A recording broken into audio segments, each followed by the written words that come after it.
I think the obviously they played an extremely important role in terms of the economic development path. You know that the private sector has been extremely dynamic economically.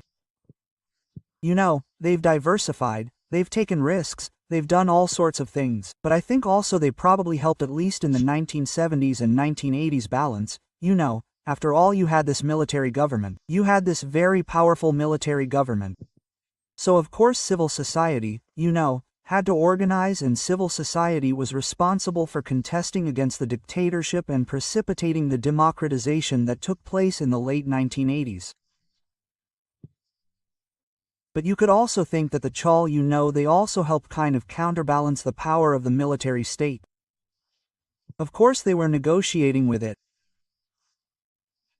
cooperating with it, you know, but I think there's also a sort of lot of the book that I talked about sort of suggests this, that there was a lot of give and take in the sense of, you know, the government didn't just get their own way, the military government didn't just get their own way, but they were the sort of most organized, in some sense part of civil society maybe in the 1970s, and most able to kind of, you know, push back on the state.